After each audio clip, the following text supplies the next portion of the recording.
საქართველოში ექსტრადირებული გიორგი დგებუაძე იგივე მასტერა თავს უდანაშაულოდ მიიჩნევს და დაბის გაგრძელებას სასამართლოში გეგმავს.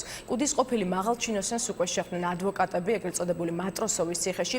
ექსტრადირებულის ინტერესების დამცველები ამბობენ, რომ ბრალდებულის მიმართ პროკურატურას მტკიცებულებები არ აქვს.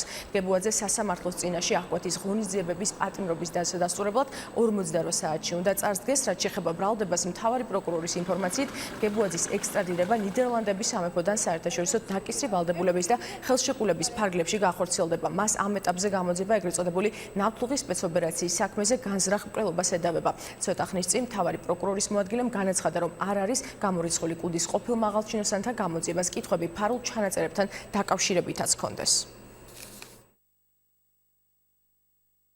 დღესაც იგივე პოზიციაზე და ბრალს არ აღიარებს და თავს არ ცნობს თავს დამნაშავედ, შესაბამისად აპირებს იბრძოლოს სასამართლოში და თავის პოზიციას გამოხატავს სასამართლო საბჭორო სხდომაზე.